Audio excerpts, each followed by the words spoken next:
वनुसल्लिम अला सय्यिदिना व मौलाना मुहम्मद नबिय्यिल उम्मी व अला आलिहि व अस्हाबिहि अजमाइन।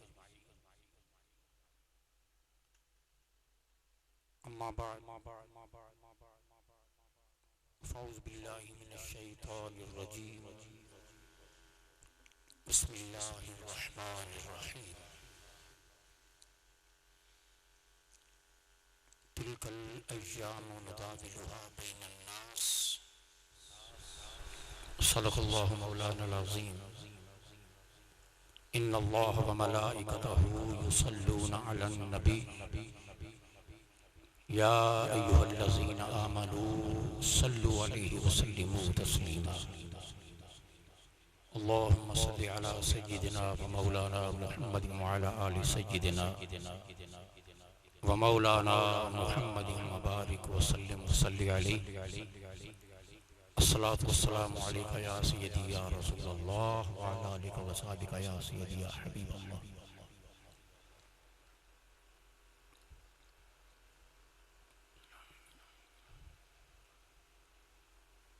शोर ज़्यादा है, समझ नहीं आ रही। शोर ज़्यादा है, अल्फाज की शायद समझ नहीं आ रही। इसको जरा ठीक करें।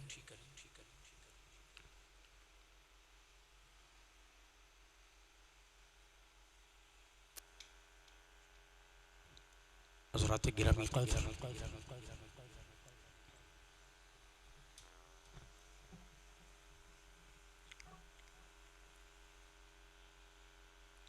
हज़रत सैयद नेमतुल्लाह शाह वली रहमतुल्लाहि अलैह, उनकी 900 साल पहले की प्रेडिक्शन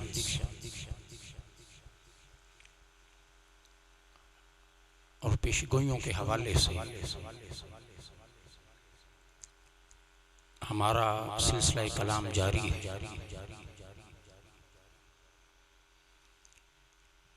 क़याम पाकिस्तान तक हमारी गुफ्तगू पहुंची थी।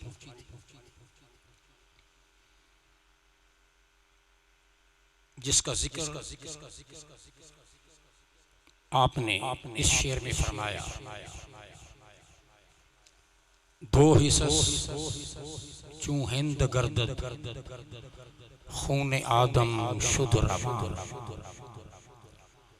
शोरशो फितना फुजूने अज गुमा पैदा शबद। हिंदुस्तान दो हिस्सों में तकसीम हो जाएगा, मगर बहुत बड़ा फितना पैदा होगा, खून खराबा होगा। और ऐसा खून खराबा होगा जो वहमो गुमान से भी ज्यादा होगा। लामकां बाशंद ज़िकहरे हिंदुआ मोमन मोमिन बसे। गैरतो नामूस मुस्लिम राज़यां पैदा शबद। हिंदुओं के जुल्म सितम की वजह से लोग अपने घरों को छोड़ने पर मजबूर हो जाएंगे और मुसलमानों की गैरत और नामूस का बड़ा नुकसान होगा। पाकिस्तान बनते वक्त तारीख़ इस्लाम की सबसे बड़ी हिजरत हुई और हमने अर्ज़ किया था कि 1.25 करोड़ लोग हिंदुस्तान से चले पाकिस्तान की तरफ, मगर पहुंचने वाले जो पाकिस्तान की सरहद में दाखिल हुए उनकी तादाद 50 लाख से ज्यादा नहीं थी।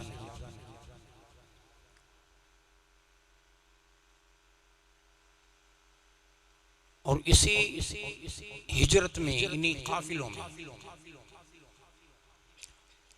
2.5 लाख मुसलमान बच्चियों को अगवा किया गया। रास्ते में ही उन्हें उचक लिया गया, जिसका बाद में कोई नामो निशान न मिला।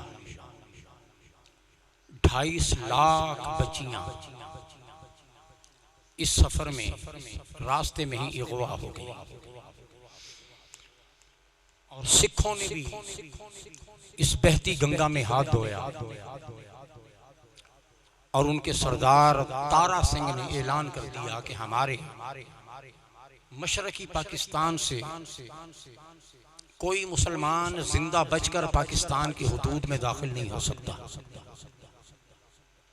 100 ट्रेनें काट दी गईं और मशरकी पंजाब के पानी के कुएं लाशों से भर गए। एक मुसलमान भी वहां से जिंदा मशरकी पंजाब से पाकिस्तान में दाखिल ना हो सका। आगे फरमाते हैं बिलाखिर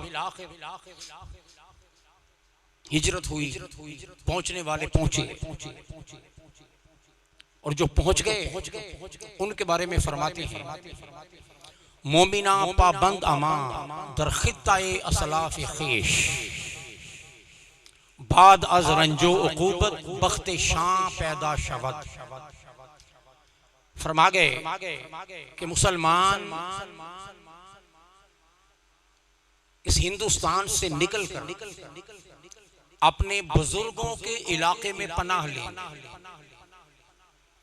जो उनके आबाओ अजदाद का, उनके बुजुर्गों का जो इलाका होगा, फिर ये मुसलमान वहां आएंगे, वहां उनको पनाह मिलेगी। मोमिना पाबंदमा दरखिताए असलाफ खीश, अपने असलाफ के, अपने बुजुर्गों के खित्ता में, इलाके में उनको अमा मिलेगी और दुख और तकलीफ के बाद फिर उनकी तकदीर जाहिर होगी। पाकिस्तान का ये इलाका जिसमें हम रहते हैं, ये वो इलाका है जहां हमारे आबाओ अजदाद सदियों पहले आए थे। एशिया वस्ती, अफगानिस्तान, तुर्की, ईरान और आलम अरब से आने वाले मुसलमान पिछले 1000 साल से हिजरत करके इसी इलाके में आबाद होते रहे, जिस इलाके और जिस खित्ता अर्जी पर पाकिस्तान बना। तो वो जो फरमा रहे हैं कि अपने असलाफ के इलाके में इनको अमा मिलेगी, पनाह मिलेगी। इन असलाफ से मुराद 1000 साल से मुख्तलिफ अरब ममालिक से, ईरान से, अफगानिस्तान से आने वाले वो कलिमा गो थे जो दीन कलिमा तैयबा और इस्लाम की रोशनी लेकर यहाँ पहुंचे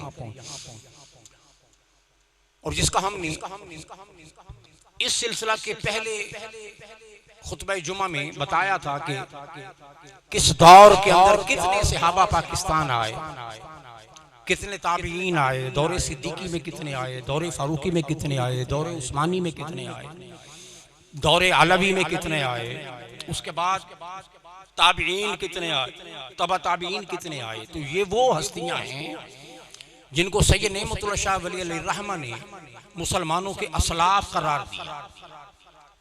वो लोग, वो पाकबाज नुफूस कुदसिया जो इस सरजमी पर आए जिसे पाकिस्तान कहा जाता है, फरमाया कि फिर इनको अपने बुजुर्गों के इलाका में पनाह मिलेगी।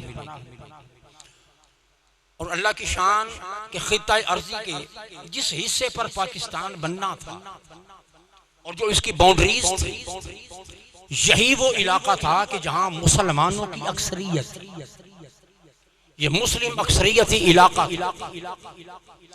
और फिर कायद अल्लामा इकबाल रहमतुल्लाह अलैह ने जो दो कौमी नजरिया पेश किया और जो एक मुस्लिम रियासत, मुस्लिम स्टेट का जो तसव्वुर अल्लामा इकबाल अलैहिर्रहमा ने पेश किया, वो भी इसी इलाके पर मुश्तमिल था कि मुस्लिम अक्सरियती इलाकों पर मुश्तमिल पाकिस्तान, उसका क़याम अमल में लाया जाए। तो मुस्लिम अक्सरियती इलाका भी यही, हमारे बुजुर्ग भी यहीं आए और अल्लामा इकबाल ने जो नजरिया इस्लामी रियासत का दिया वो भी यही इलाका था जो आज खित्ता पाकिस्तान कहलाता है।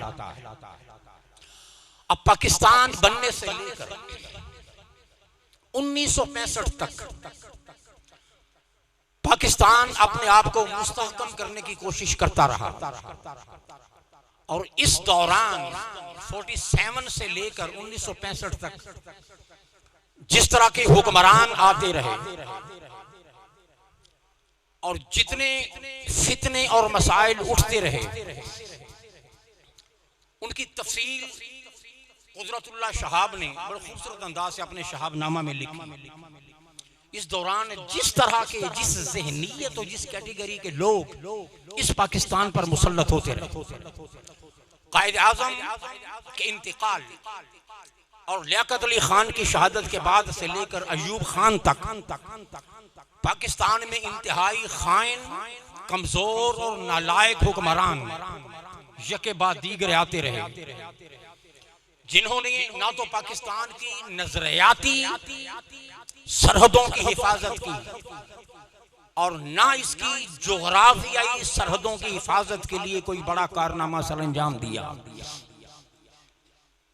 फिर 1965 तक जब जनरल अयूब खान था, जब इसकी हुकूमत आई अयूब खान की, तो पिछली जितने भी तारीख 48 से लेकर अयूब खान तक थी, उन तमाम हुकूमतों की निस्बत ये कदरे कुछ मरकज में एक मजबूत हुकूमत पाकिस्तान को मिली और यूं माशी तरक्की का एक दौर शुरू हुआ। पाकिस्तान का कयाम खालिसतन महरूम लोगों की तमन्नाओं का समर था। वो लोग जो जिंदगी के हक से महरूम थे, जिनके पास जिंदगी के वसाइल न थे, जो गुर्बत की इंतहाई लकीर के नीचे जिंदगी बसर कर रहे थे, लेकिन इन लोगों की बदकिस्मती कि इनके तमाम रहनुमा जागीरदार मुसल्लत हो गए, सरमायादार मुसल्लत हो गए और पुलिस के जरिए स्टेटस और ताकत हासिल करने वाला तबका वो बरसर इक़्तिदार आ गया। जागीरदार थे, सरमायादार थे, या पुलिस के जरिए और गुंडागर्दी के जरिए जिन्हें अपनी धाक बिछाई हुई थी, ये लोग पाकिस्तान पर मुसल्लत हो गए और कायद आज़म लाख कोशिशों के बावजूद इनको राह रास्त पर न ला सके। पाकिस्तान के पहले गवर्नर जनरल कायद आज़म की अपनी जिंदगी में पाकिस्तान के अंदर करप्शन का आगाज हो चुका था। अभी कायद आज़म का विसाल नहीं हुआ था, उनकी अपनी जिंदगी में ऐसे लोग मुसल्लत हो गए जिन्होंने करप्शन का आगाज किया और पहला मुकदमा मई 1948 में करप्शन का कराची के अंदर वो दर्ज हुआ और उस वक्त का जो वजीर आजम था, वजीर आजम जिसे वजीर आला को उस दौर में वजीर आजम कहते थे, पहला वजीर आला, उसी के खिलाफ करप्शन का केस कराची में बन गया। मुल्क बनते ही पीर इलाही बख्श, मुमताज दौलताना और अयूब खोड़ो, ये वो नाम थे जो ये के बाद दीगरे सिंध के वजीर आला रहे। इन्हें वजीर आजम कहा जाता था उस वक्त और इनकी बदउनवानी और करप्शन की सदाएं गली गली गूंजने लगी। कायद आजम भी परेशान थे और पाकिस्तान का इब्तिदा ही में ये हशर होता हुआ न देख सके। फिर अब अप्रैल 1948 में पिशावर के एक जलसा-ए-आम में कायद आजम ने गुफ्तगू करते हुए फरमाया, ये बिल्कुल इब्तिदा है पाकिस्तान की, अभी जस्ट 1 साल हुआ है पाकिस्तान को बने हुए, बल्कि साल भी नहीं हुआ, बिल्कुल आगाज है। करप्शन का इफरीत पाकिस्तान पर मुसल्लत होने लग गया। अप्रैल 1948 में पिशावर के जलसा-ए-आम में कायद आजम ने खिताब करते हुए फरमाया मुझे मालूम है हम में ऐसे अशखास मौजूद हैं जो बदउनवानी, रिश्वत सतानी, अकरबा परवरी के मुजरिम हैं, कायद आजम के अल्फाज, हमें मालूम है हम में ऐसे लोग मौजूद हैं जो बदउनवानी, अकरबा परवरी और रिश्वत सतानी के मुजरिम हैं। आपकी हुकूमत, आपका सूबा, आपकी वजारत और आपके वजीर और अफसरान हमारी नजर में हैं। हम बहुत जल्द इसका तजज़िया करने के काबिल हो जाएंगे और अपने जसदे सियासत से जहर को बाहर निकाल फेंकेंगे। लेकिन आपको सब्र और तहम्मुल से काम लेना चाहिए और हमें माकूल मौका और वक्त देना चाहिए। ये कायदे आज़म के अल्फाज, उनकी गुफ्तगू 1948 की। मगर अफसोस कायदे आज़म को ये वक्त न मिल सका और जो जहर इस करप्शन का, जिसका आज़म कायदे आज़म ने किया था कि पाकिस्तान के जसदे सियासत से करप्शन का वो जहर निकालूंगा, कायदे आज़म को ये वक्त न मिल सका, उनका विसाल हो गया। और ये जहर आज तक पाकिस्तान की रगों में अब भी मौजूद है। अपनी पूरी आबोताब के साथ आज भी ये जहर पाकिस्तान को करप्शन का हलकान से हलकान तर करता चला जा रहा है। यही वजह है कि परेशान थे कायदे आज़म कि मैंने किस मकसद के लिए पाकिस्तान बनाया था या किस तरह के लोग मुसल्लत हो रहे हैं। बिलाखिर जब कायदे आज़म का इंतकाल हुआ तो आखिरी जो अल्फाज कायदे आज़म की जुबान पर थे वो दो अल्फाज, अल्लाह पाकिस्तान, अल्लाह पाकिस्तान, ये दो अल्फाज आखिरी अल्फाज थे। इसका मफहूम कि मेरी अल्लाह अब पाकिस्तान की हिफाजत तू ही करना, अल्लाह पाकिस्तान, ये दो अल्फाज आखिरी अल्फाज कायदे आज़म। ये एक सिलसिला कहानी शुरू हो गई पाकिस्तान में। फिर आगे फरमाते हैं कि बेताज बादशाह शाही कुनंद नादा, इजरा कुनंद फरमा फिर जुमला मुहमलाना। फरमाते हैं कि फिर बेताज बादशाह इस पाकिस्तान पर हुकूमत करेंगे। उस वक्त पाकिस्तान का नाम तो नहीं था, पाकिस्तान का नाम उन्होंने नहीं लिया, बल्कि इसको जहां इशारा किया है पाकिस्तान की तरफ, फिर आगे चल के चूंकि फरमाया कि दो हिस्से हो जाएंगे, एक हिस्सा मगरबी होगा, एक हिस्सा मशरकी होगा। पाकिस्तान के टूटने का जिक्र भी किया। तो ये जो पाकिस्तान है इसको गरबी का नाम या मगरबी का नाम दिया है अपने अशार में कि वो जो मगरबी हिस्सा होगा उसके बादशाहों का आलम ये होगा, बेताज बादशाह शाही कुनंद नादा, बेवकूफ नालायक और गधे किस्म के लोग उस पर हाकिम बनेंगे और अपने आप को वो बेताज बादशाह समझेंगे। इजरा कुनंद फरमा फिल जुमला मुहमलाना, मुहम्मल किस्म के वो बयान जारी करेंगे जिनका कोई सर पैर नहीं होगा।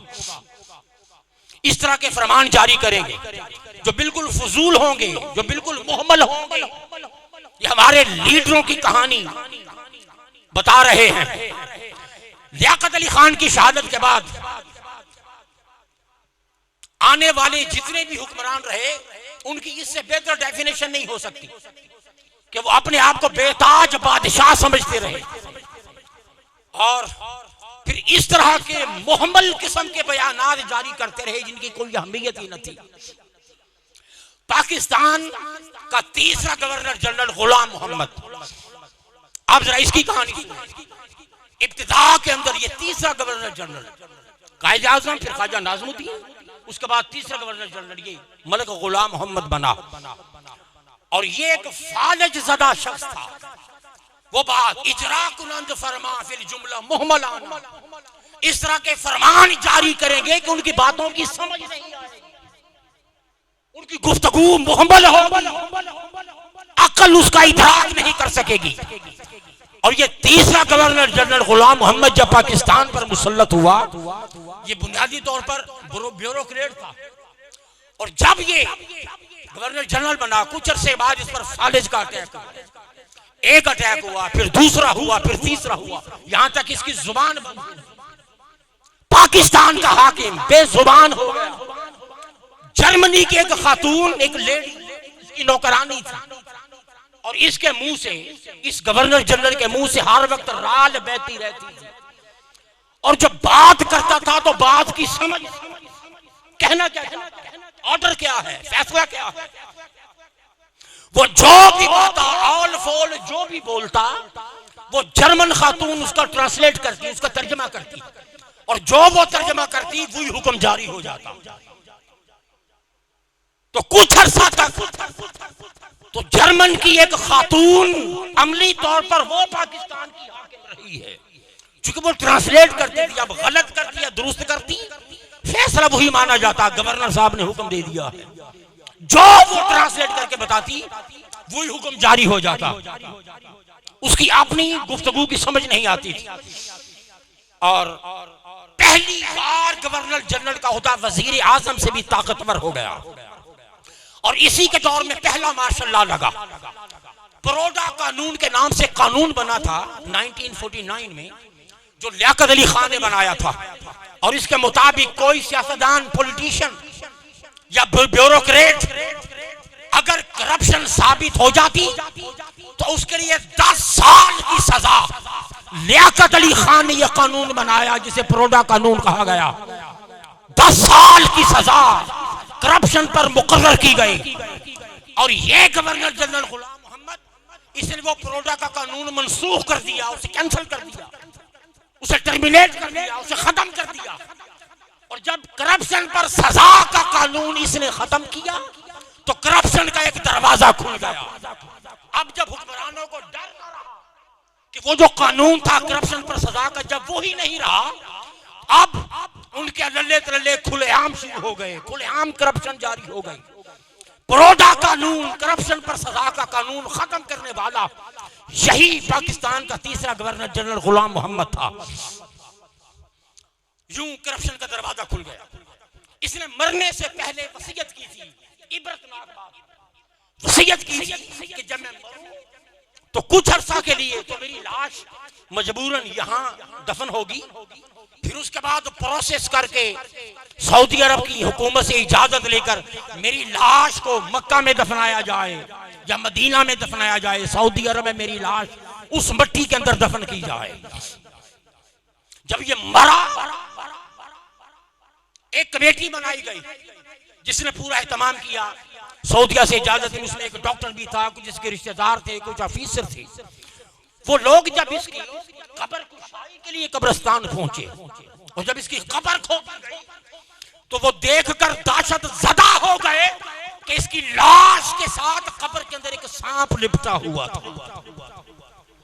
खतरनाक नाग कब्र के अंदर इसकी, जिसने पाकिस्तान के साथ खयानत, पाकिस्तान के साथ नाइंसाफी की थी, करप्शन का दरवाजा, और पाकिस्तान के आईन जो भी उस वक्त कानून था उसकी धज्जियां उड़ाई, और इसकी वजह से मार्शल लॉ लगा, करप्शन का दरवाजा खुला। और जिसने पाकिस्तान के पॉलिटिकल सिस्टम को अपने घर की लौंडी बना रखा था, जब इसकी कब्र के तख्ते हटाए गए तो इसकी लाश के साथ एक खतरनाक सांप लिपटा हुआ था। बहुत कोशिश की कि वो सांप हटाया जाए ताकि इसकी लाश बाहर निकाली जाए। यह है अंजाम इन करप्ट सियासतदानों का जब ये मरते हैं। हर वो सियासतदान जिसने पाकिस्तान के साथ गद्दारी की, जिसने पाकिस्तान के मफादात पर सौदा, जिसने पाकिस्तान और इसके निजाम को अपने घर की लौंडी समझा और पाकिस्तान को अपना जर खरीद गुलाम समझा, उसका हशर कब्र के अंदर यही होगा। कुदरत ने पाकिस्तान के आगाज में ही अंजाम दिखा दिया कि आने वालों बाखबर हो जाओ, तुम्हारा अंजाम भी अगर पाकिस्तान के साथ कुछ ऊंच नीच की तो वही होगा जो इसके साथ तुमने देखा है। सांप लिपटा हुआ था, बड़ी कोशिश की मगर वो सांप ना निकाला जा सका। बिलाखिर 6 फायर किए गए उस सांप पर, उस अजदहा पर 6 फायर किए गए और अल्लाह की शान, एक फायर भी उसको नहीं लगा। सब फायर के अंदर जो किए गए वो सब फायर वो खता गए, सांप का बाल भी बिका ना हुआ। फिर उसके बाद डॉक्टरों ने मशवरा किया कि जहर छिड़का, एक बहुत तेज किस्म का जहर इसकी कब्र के अंदर छिड़का गया और 2 घंटे के लिए तख्ते रख दिए गए। मगर 2 घंटे बाद जब तख्ते हटाए गए तो वो मुहलिक तरीन जहर भी इस सांप का कुछ नहीं बिगाड़ सका था। सांप बदस्तूर कब्र के फिर वही मजबूरन मिट्टी डाल के उसको वहीं पर छोड़ दिया गया। ये था अंजाम पाकिस्तान के साथ बेवफाई करने वाले एक हाकिम का। फिर उसके बाद सिकंदर मिर्जा पाकिस्तान के साथ खयानत का मुर्तकिब होता रहा। उसके बाद जितने हाकिम आते रहे, जितने वो खाइन किस्म के चोर और राहज़न किस्म के हुक्मरान फिर आहिस्ता आहिस्ता धीरे धीरे पाकिस्तान पर मुसल्लत होते रहे। इतना लूटा पाकिस्तान को। तो ये तो एक अल्लाह का खास फजल था कि पाकिस्तान खत्म नहीं हुआ, वरना जितनी बदमाशियां इन हुक्मरानों ने पाकिस्तान के साथ की हैं, आज पाकिस्तान मजीद टूट फूट का शिकार होकर सफाई हस्ती से खत्म हो चुका होता। इतने सारे जुल्म और ज्यादती के बावजूद अगर पाकिस्तान सलामत है तो ये अमर बताता है कि कोई निगाह है जिसने पाकिस्तान को संभाला, कोई हाथ है जिसने पाकिस्तान को बचाया हुआ। फिर आगे फरमाते हैं आज रिश्वत तसाहुल दानिस्ता अस्तगाफल तावील याब बाशन अहकाम खुसरवाना।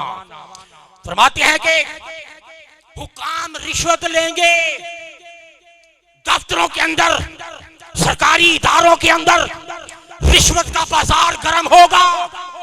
वो सल्तनत जो कलिमा के नाम पर बनेगी, जो मुसलमानों को अमान देगी, उस सल्तनत के सिस्टम के अंदर ये एक बुराई पैदा हो जाएगी कि उसका जितना दफ्तरी सिस्टम होगा, जितने दफातर होंगे, नीचे से लेकर ऊपर तक रिश्वत का जहर फैल जाएगा।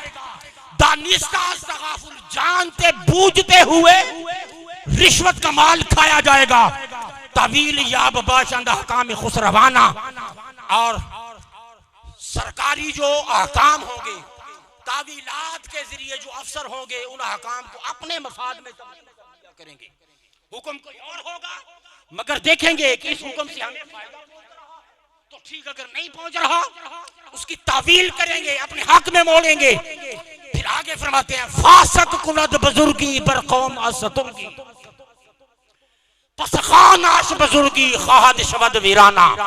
फासिक तरीन लोग, बदमाश तरीन तबका उस मुल्क का हाकिम बन जाएगा। फासिक लोग बुजुर्ग बन जाएंगे, हुक्मरानी करेंगे, और उनकी हुक्मरानी के बाद मुल्क के अंदर वीरानी फैल जाएगी, मुल्क में बेबरकती आ जाएगी। और इस पेशगोई की जिंदा मिसालें आज के फासिक, खाइन और नापाक हुक्मरान हैं। हर रोज अरबों की खयानत पाकिस्तान में होती रही, और इस करप्शन पर पूरे दुनिया के अंदर पाकिस्तान का मजाक बना। बदउनवानी पर पाकिस्तान का मजाक बना। और अब हालत ये, महंगाई की चक्की में लोग पिसते चले जा रहे हैं, भूख के खौफ में मुब्तला है।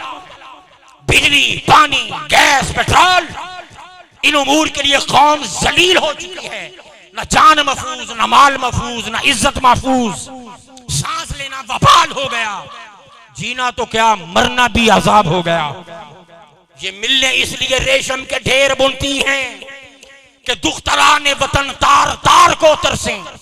चमन को इसलिए माली ने खून से सेंचा था कि उसकी अपनी निगाहें बहार को तरसे। फरमाया कि ये कंडीशन होगी। और हाजरीन, जिन हुक्मरानों ने इशारा किया, बल्कि बताया है, आज रिश्वत तसाहुल दानिस्ता अस्तगाफुल तावील या बबाशन अहकाम खुसरवाना। फासिक कुनद बुजुर्गी, गुनहगार फासिक जो ओहदों के लायक नहीं होंगे, वो ओहदों पर बड़ा जमान हो जाएंगे।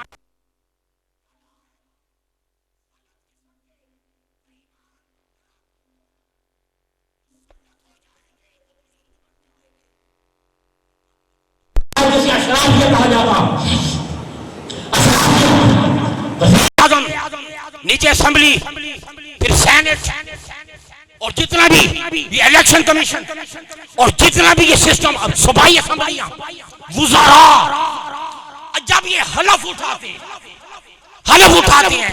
जब MNA हलफ उठाता है, कोई वजीर आजम जब हलफ उठाता है, जब कोई सदर हलफ उठाता है, जब भी कोई ओहदेदार हलफ उठाता है तो हलफ के अल्फाज क्या होते हैं?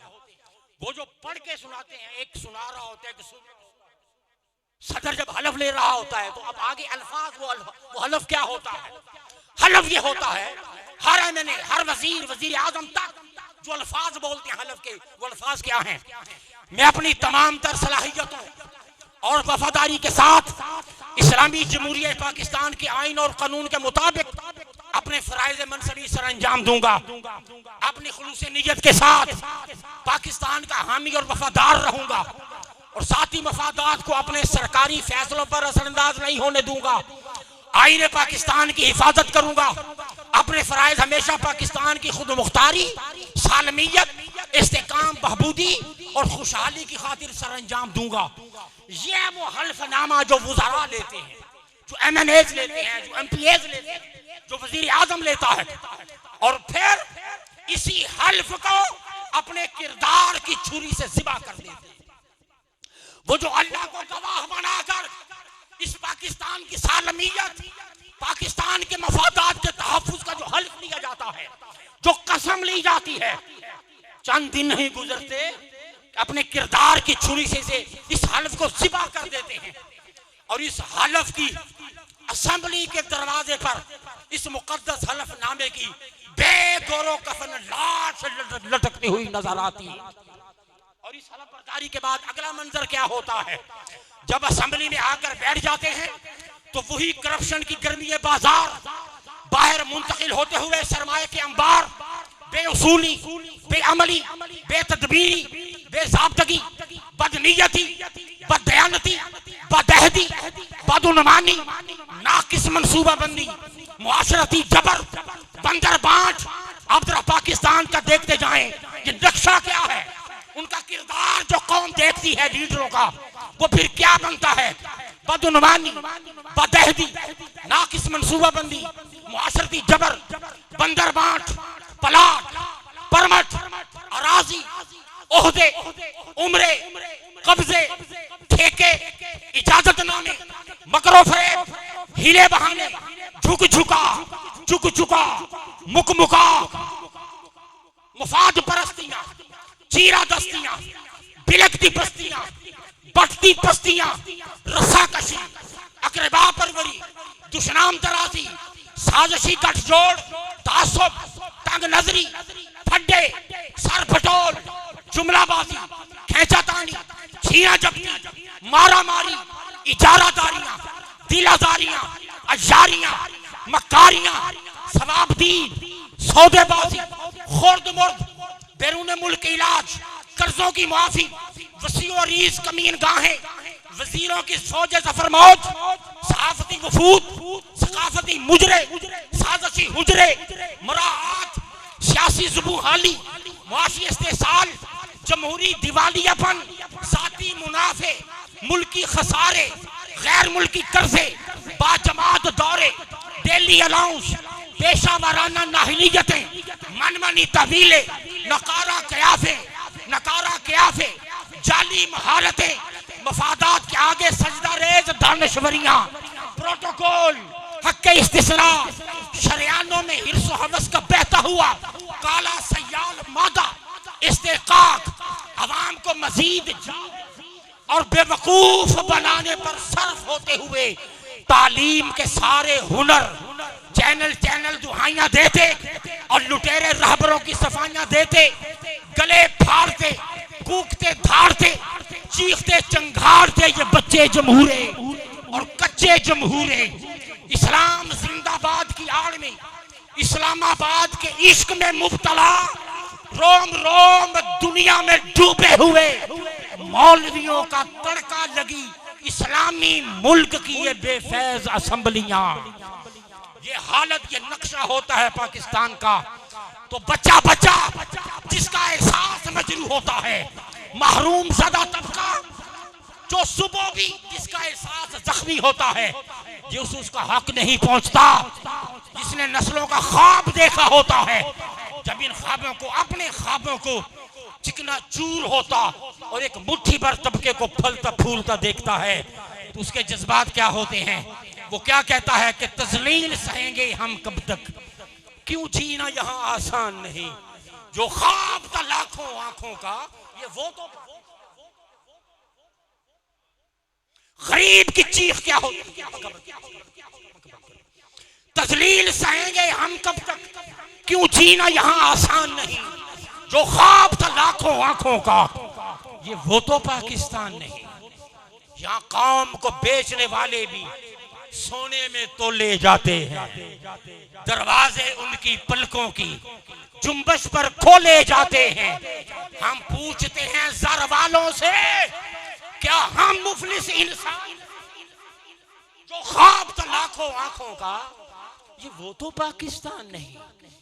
ये नगरी दाशत वालों की, ये देश नहीं मजबूरों। ये कलाम मैंने अपनी किताब परचम बुलंद रखना में लिखा। ये नगरी दाशत वालों, ये देश नहीं मजबूरों का, जहां जिल्लत हो नादारों की, जहां गलबा हो नासूरों का, जहां सिक्का झूठ का चलता है सच की कोई पहचान नहीं, जो ख्वाब था लाखों आंखों का ये वो तो पाकिस्तान नहीं। और वो 2.5 लाख बेटियां जो वतन की रास्ते में और वो हिंदुओं और सिखों के हत्थे चढ़ गई। क्या तुमने मंजर देखा है उन लुटती बेटियों मां, क्या तुमने मंजर देखा है उन लुटती बेटियों माओं का। एक जज्बा खुशबू जैसा था, एक ख्वाब था ठंडी छांव का, जीवन की सुलगती राहों पर अब कौन यहाँ हलकान नहीं, जो ख्वाब था लाखों आंखों का ये वो तो पाकिस्तान नहीं, ये वो तो पाकिस्तान नहीं। फिर आगे सुने ये पाकिस्तान की हालत जो बयान कर रहे हैं। आगे फरमाते हैं बीनी तु पंदे मारूफ बिनहा शबद दर आलम, साजंद हीला अफसू नामश निहंद निजाम, साजंद हीला अफसू नामश निहंद निजामा। फरमाते हैं कि तू देखेगा कि भलाई की नसीहत खत्म हो जाएगी, हीलों बहानों से एक जादूगरी होगी। फरमाते हैं कि उस पाकिस्तान के अंदर हीलों बहानों से एक जादूगरी होगी और उसका नाम निजाम रखा जाएगा, उसे सिस्टम कहा जाएगा, उसे निजाम कहा जाएगा। जो साजिश होगी 900 साल पहले फरमा दिया, फरमाया कि वहां पर निजाम के नाम पर धोखा होगा, साजिश होगी। वो साजिश क्या है, उस साजिश को वो एक निजाम का नाम दिया जाएगा। ये साजिश जिसे एक निजाम और सिस्टम का नाम दिया गया, ये वही आपकी मैडम जमहूरियत है, ये वही निजाम है जिसे जमहूरियत कहा जाता। फरमाया कि एक निजाम उस मुल्क के हुक्मरान वो लेके चलेंगे, मगर वो निजाम धोखा होगा, वो कौम के साथ दजल होगा, वो फरेब होगा। ये साजिश और धोखे का निजाम जिसकी निशानदही 900 बरस कबल की, ये आपकी जमहूरियत है जिसे निजाम का नाम दिया गया।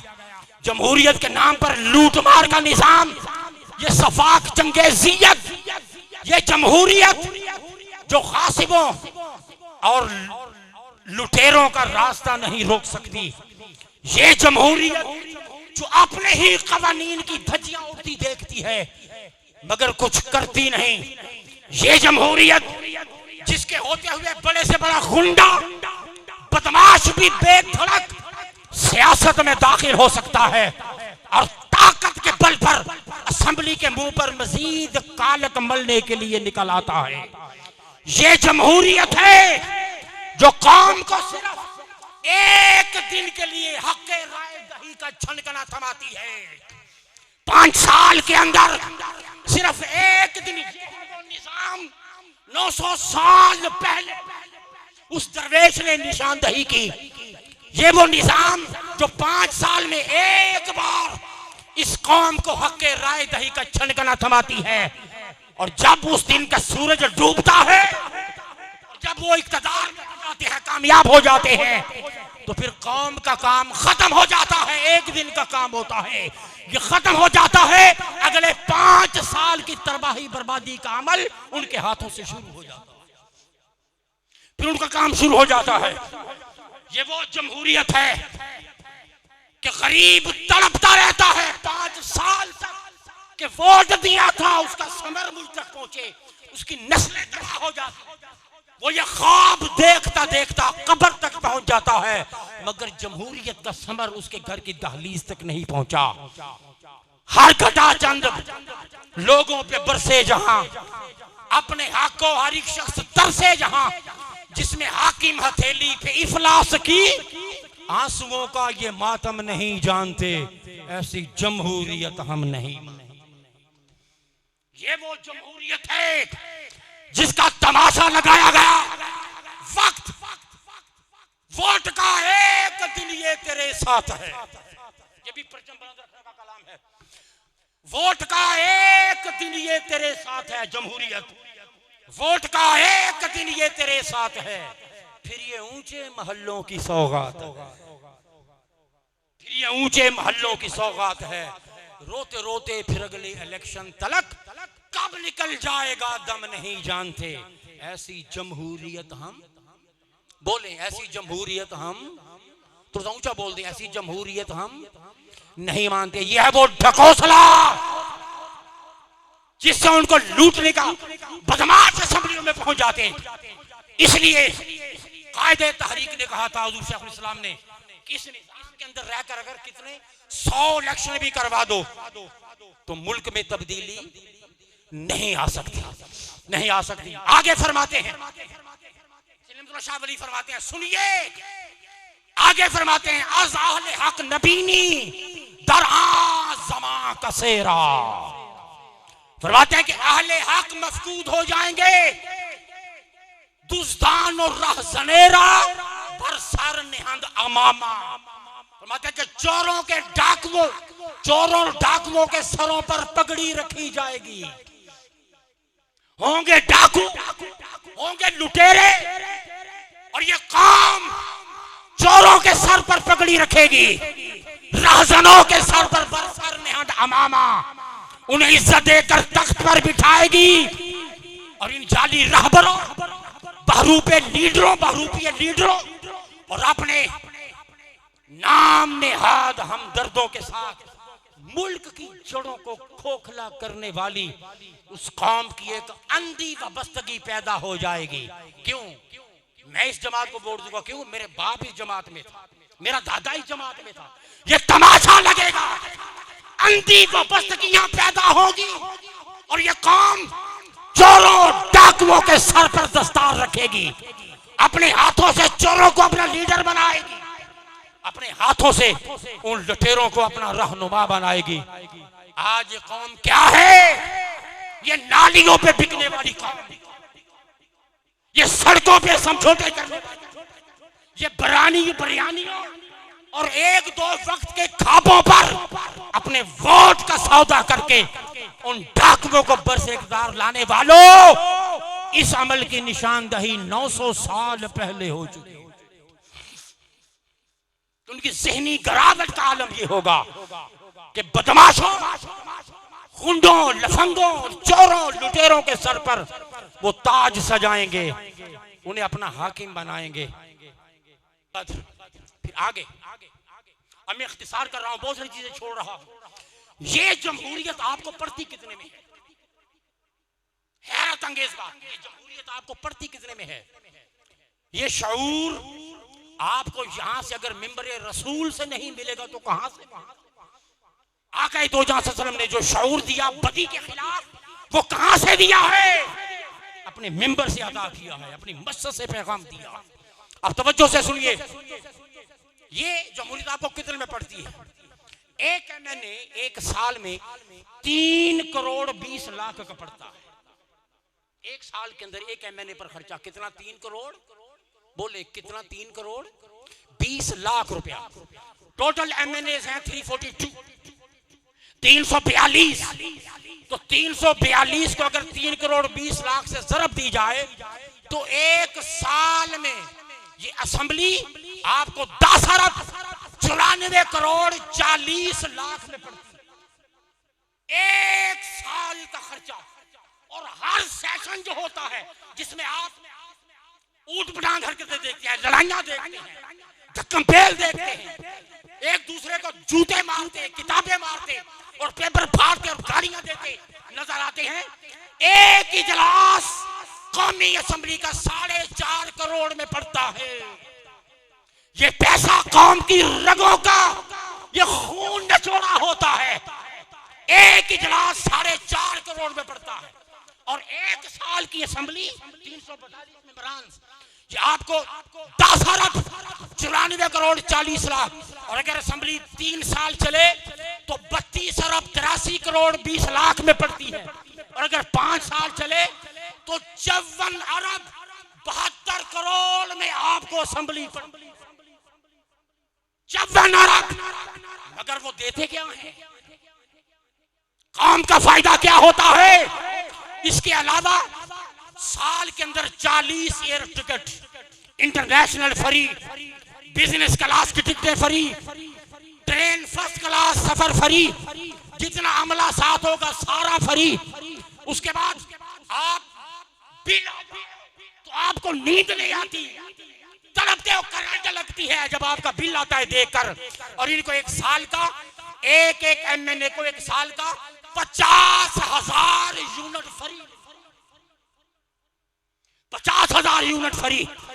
फिर उसके बाद पेट्रोल इनका फ्री, पेट्रोल जिसने आपकी जान निकाली हुई है और पूरी सोसाइटी को जहन्नम बनाया हुआ है, इनका फ्री। ये तो एमएनएज हैं। फिर उसके बाद चारों सूबों की सूबाई असेंबलियां हैं, फिर वुज़रा अलग, फिर सेनेट अलग, फिर आपका इलेक्शन कमीशन अलग। अरबों खरबों में पड़ने वाला ये तबका क्या आपका हक आपके घर तक पहुंचाने में कामयाब हुआ? अगर नहीं तो यही वो तमाशा है जिसकी निशानदही 900 साल पहले के वो निजाम के नाम पर, ये निजाम है जी, ये सिस्टम है जी। और आप भी कोई बात हो जाए, जमहूरियत से डीरे अपने मफादात का खौफ तारी हो जाता है कहीं वो न छीन जाएं। फरमाया कि वो निजाम होगा मगर वो निजाम एक धोखा होगा, बदमाशी के सिवा कुछ नहीं होगा। जमहूरियत ने दिया क्या है? ये तो पॉलिटिकल हालात। आगे फरमाते हैं बीनी तो कासियारा बर मसनदे जिहालत गिरंद रिश्वत अज खल्क अल्लामा बाबा होना। फरमाते हैं कि तू जजों को देखेगा, आप अदालतों की तरफ आते हैं, फरमाते हैं कि तू देखेगा कि जज और काजी जिहालत के मनसब पर बैठ गए। गिरंद रिश्वत अज खल्क अल्लामा बाबा होना, जो बहाने से केसों के अंदर साइलों से रिश्वत तलब करेंगे, जज बिकेंगे। उस मुल्क के ये बात 900 साल पहले की है। फरमाया गया कि जज बिकेंगे, अदालतें बिकेंगी। तुम देखोगे ये काजी यानी जज की मसनद पर जाहिल लोग बड़ा जमान हैं, दुनिया के कुत्ते मसनद अदालत पर बैठ जाएंगे। छोड़ दो बेटे, दुनिया के कुत्ते मसनद अदालत पर बैठेंगे। फरमाते हैं गर्दांग अज़ब रिश्वत दर चंगे काजी आरी, चूं सग पे शिकारी काजी कुनद बहाना। अगर काजी को तू कुछ पैसे दे देगा, उसकी हालत ये होगी उस पाकिस्तान की, अगर काजी को कुछ पैसे मिल जाएंगे तो वो शिकारी कुत्ते की तरह गिरंद चूं सग पे शिकारी, तो वो शिकारी, वो जज, वो काजी शिकारी कुत्ते की तरह बहाना साजी करके फिर पैसा देने वाले के हक में, जो पैसा देगा उसके हक में फैसले होंगे। इस दौर के अंदर मिसल मशहूर हो गई, अब वकील ना करो, कुछ पल्ले है तो क्या करो, जज करो, गुनाह करो तो हज करो और जुर्म कर लो तो जज करो। अब वकील नहीं होते, अब जज होता है सीधा। और ये मर्ज, ये बीमारी, ये लानत 900 साल पहले निशानदेही फरमा दी। हाज़िर गिरामी कद्र, और फिर सन है मॉडल टाउन, आज जिसको 8 साल पूरे हो गए। कितने साल? 8 साल। जिस तरह इंसाफ को ज़िबा किया है इन अदालतों ने, इन काजियों ने, इन जजों ने, जिस तरह सरमाए पर सौदे किए हैं, जिस तरह हुए फैसलों को रोका है, जिस तरह रिपोर्टें शाया नहीं की गई, पैसे के बलबूते पर इंसाफ जालिमों ने खरीदा है। मजलूम आज भी रास्ता तक रहे। 8 साल गुजर गए, कहां है इंसाफ, कहां है अदालतें, कहां है जज? 17 जून 2014, आज पूरे 8 साल हो गए। आज भी 17 जून है, 8 साल हो गए जो खूनी खेल खेला गया। पाकिस्तान के 12-14 करोड़ अवाम ने बराह रास्त वो टेलीविजन पर वो मंजर देखा, और फिर टीवी चैनल्स के जरिए अपनी आंखों से इस कौम ने ये मंजर देखा। आज इस सानहे को 8 साल बीत गए और नाम निहाद इंसाफ के नाम पर जो JIT बनी, वो एक तरफा कार्रवाई के मुर्तकब होती रही। सानहे मॉडल टाउन के मजलूमीन जो JIT बनाई गई, उसमें वो गोलियां खाने वाले, वो मजलूम, वो जख्मी, वो महजूर होने वाले, वो शहीदों के बुरासा, पहली JIT में उनके बयान ही किसी को अदालत में पेश नहीं किया गया। क्या वो किसी के जिगर के टुकड़े न थे? क्या वो किसी का सुहाग न थे? क्या उनकी रगों में खून की बजाय सफेद पानी था? क्या उनके मरने से उनके बच्चे यतीम नहीं हुए थे? उनकी बीवियां बेवा नहीं हुई थी? वो भी इंसान थे, इसी धरती के बाशिंदे थे। अदल को रौंद दिया गया, इंसाफ को पामाल कर दिया गया। बिलाखिर बाकर नजफी की कोर्ट में पहुंचा, तहकीक की और जुर्रत के साथ इस बंदे ने जो फैसला लिखा, उसमें उस दौर के हुक्मरान जो आज भी हुक्मरान है, बाकायदा अपने फैसले, अपनी रिपोर्ट में इनको मुजरिम ठहराया है, इनको कातिल ठहराया है। ये कत्ल क्या को मामूली आकाए दो जान में इरशाद फरमाते हैं, लड़ जाता है इंसान। ताजदार कायनात इरशाद फरमाते हैं कि अगर पूरी कायनात एक तरफ हो, किसी एक के कत्ल पर राजी हो जाए, पूरी कायनात, फरमाया कि उस नाहक कत्ल के बदले में मैं पूरी उस एक कत्ल के बदले में, अल्लाह पाक फरमाता है, मैं ये पूरी कायनात भी तबाह कर दूं तो फिर भी ये हल्का होगा। और आकाए दो जान दुनिया जमीअन खबर इंदल्लाह, पूरी कायनात का खत्म हो जाना एक कत्ल नाहक से हल्का है। और इरशाद फरमाया, कत्ल मोमिन आज़म इंदल्लाह मिन ज़वाल दुनिया, एक तरफ पूरी कायनात की तबाही हो, एक तरफ एक कत्ल हो। हुजूर फरमाते हैं कि पूरी कायनात को तबाह कर लेना रब को मंजूर है, मगर उस एक कत्ल जैसा जुर्म रब को गवारा नहीं। यह है कत्ल का बवाल। तो कितने कातिल मारे होंगे जिंदगी में? 14 ही हैं, सिर्फ 14 यही नहीं, और न जाने कितने हैं जिनको मरवाया गया। हाज़िर गिरामी काद, अब क्या कहें सिवाय इसके एक पैगाम इक़्तिदार के सिंहासन में बैठने वालों और इस सानहे के पीछे मौजूद खुफिया हाथों, इंसाफ के दरवाजे पर पहले लगाने वालों और घुंघरू बांधकर पैसे की थाप पर नाचने वाली अदालतों और जजों, क्या तुमने मरना नहीं है? एक दिन वो भी आएगा जब मौत का फरिश्ता तुम्हारे सराहने बैठा होगा। आज तुम्हारी जुबान आजाद है, आज तुम्हारे हाथ आजाद हैं, आज तुम्हारा जहन आजाद है। वक्त है अब भी इंसाफ लिख दो, वरना वो वक्त आएगा जब हाथ में ये लिखने की ताकत भी नहीं रहेगी, जब दिमाग में सोचने की ताकत भी नहीं रहेगी, जब इंसाफ करने का वक्त नहीं रहेगा, फिर वो वक्त होगा जब तुम्हारे मजबूरों और मकूरों के बारे में तुमसे पूछा जाएगा कि तुम्हें अदालतें दी थी तो मजलूमों में इंसाफ और मुजरिमों को सजा देने का इख्तियार भी तुम्हें दिया था, ताकत दी थी तो कमजोर के हक में इस्तेमाल करने का तुम्हें इख्तियार भी दिया था। कहां गया तुम्हारा इख्तियार जो मैंने मजलूमों के लिए दिया था, गरीबों के लिए दिया था? कहां इस्तेमाल किया है? पकड़े जाएंगे इंशाअल्लाह।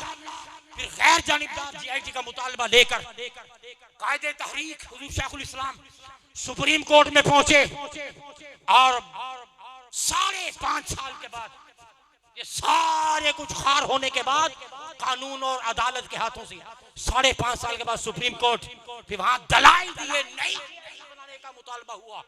अब वो नई जेआईटी बनी तो पहली बार सारे मॉडल टाउन के जख्मियों को, उन माजूरों को अदालत में पेश हुए। पहली बार मजलूमों के बयानात कलम बंद हुए। अब पूरी रिपोर्ट तैयार हो गई, कौन मुजरिम है, कौन मासूम है, जुर्म किसका है, कातिल कौन है।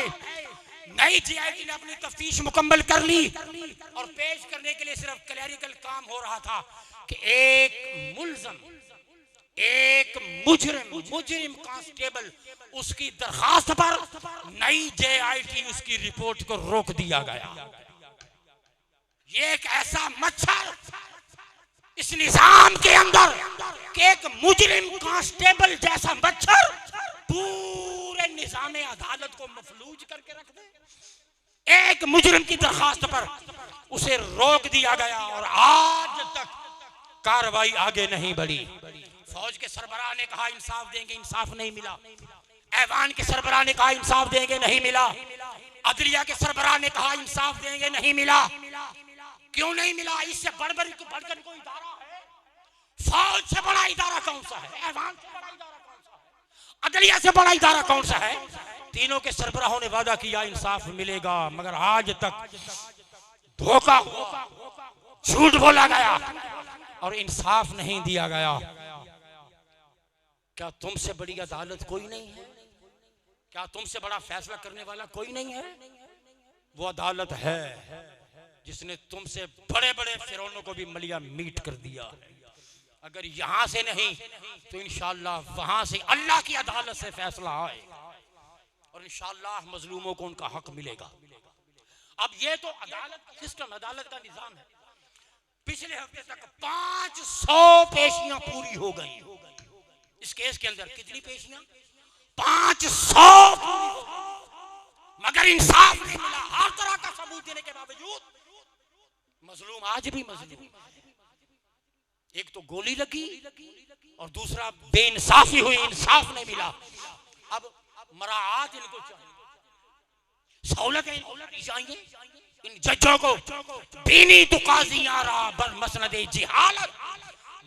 जिहालत पर बैठे हुए काजियों को ठाट बाट अपने पूरे चाहिए, शान शौकत भी चाहिए। अब देखिए अदालतों का ये निजाम है और जजों की मराआत देखें जरा, उनके बेनिफिट्स, उनके प्रिविलेजेस देखें जरा। लाहौर हाई कोर्ट, सिर्फ एक कोर्ट की बात कर रहा हूं, लाहौर हाई कोर्ट, हालिया नोटिफिकेशन के मुताबिक लाहौर हाई कोर्ट के एक जज की माहाना तनख्वाह 10,85,500 रुपए। एक जज जो एक महीने में पढ़ता है, एक जज की तनख्वाह 10,85,500 रुपए। और इसके अंदर स्पेशल जुडिशियल अलाउंस की मद में 2,69,000 अदा किया जाता है। हाउस रेंट, मेडिकल अलाउंस की मद में 1,30,000 हर माह दिए जाते हैं। और हर जज को माहाना 500 लीटर पेट्रोल फ्री होता। हर जज माहाना 500 लीटर पेट्रोल फ्री, जो इस रेट के मुताबिक 1,18,000 रुपए का हर महीने इस एक जज को 1,18,000 का पेट्रोल दिया जाता है। इसकी बिजली गैस का बिल ये अनलिमिटेड है। बिजली जितनी चाहो इस्तेमाल करो, गैस जितनी चाहो इस्तेमाल करो, कोई बिल नहीं। Golden charges. अब हमारी गलियों में गोटे गोटे गंद पड़ा हुआ हो, इनके गार्डन भी साफ होने चाहिए। 25,000 सालाना इनको सिर्फ गार्डन की सफाई सुथराई के लिए दिया जाता है। ऑफिसर अलाउंस 2,69,525 रुपए। और हर घंटे ये 22 केवी का जनरेटर जो 4.5 लीटर फ्यूल बर्न करता है, हर घंटे के अंदर 4.5 लीटर जिसका फ्यूल जलता है, हर घंटे के अंदर 4.5 लीटर जलने वाला फ्यूल इनके लिए फ्री है। सारा दिन जनरेटर चलता रहे, फूकते हैं, इनके लिए फ्री है। और एक जज इस मकरूज मुल्क को कितने में पड़ रहा है? वो मुल्क, वजीर ने ऐलान किया हमारे पास जहर खाने के लिए पैसे नहीं, और वो बदबख्त जिसने ऐलान किया हमारे पास जहर खाने के लिए पैसे नहीं, इसी सरकारी खजाने से उसके अपने घर की तज़ीन और आराइश पर 48 लाख रुपया, जिसने ये कहा हमारे पास जहर खाने के लिए पैसे नहीं, तो 48 लाख काम के खजाने से निकालकर तुम्हारे घर की डेकोरेशन पे लग सकते। हाजिर मोहतरम, फिर उसके बाद जब ये जज रिटायर होता है, पेंशन 8 लाख रुपए पेंशन होती पूरी जिंदगी, और पूरी जिंदगी ड्राइवर फ्री, एक नौकर फ्री, 24 घंटे सिक्योरिटी जो गवर्नमेंट फराहम करती है, 2500 cubic gas free per month, हर महीने रिटायरमेंट के बाद 300 लीटर पेट्रोल फ्री, 2000 यूनिट बिजली फ्री, हर महीने के अंदर 2000 यूनिट बिजली फ्री। ये है वो तीर खान जो बड़ा तीर मार के आया है कोर्ट के अंदर। और आलम यह है, कारकर्दगी ये है कि पिछले साल की रिपोर्ट के मुताबिक इस वक्त पाकिस्तान के अंदर 21,59,655 केस वो हैं जो पेंडिंग पड़े हुए हैं। 2 मिलियन से ज्यादा केस वो हैं जिनका भी फैसला। ओ दादे का केस था जमीन का, दादा मर गया, फिर बेटा लड़ता लड़ता बूढ़ा होके वो मर गया, फिर उसका बेटा पोता, फिर उसका पड़पोता है आगे। आज उन केसों को मुद्दईयान उनके पोते पड़पोते वो केस लड़ रहे हैं जो इंसाफ की उम्मीद लेकर कब्रों में उतर गए। 2 मिलियन से ज्यादा केस पाकिस्तान की अदालतों में पेंडिंग पड़े हुए हैं। सिर्फ सुप्रीम कोर्ट के अंदर 5,138 केस,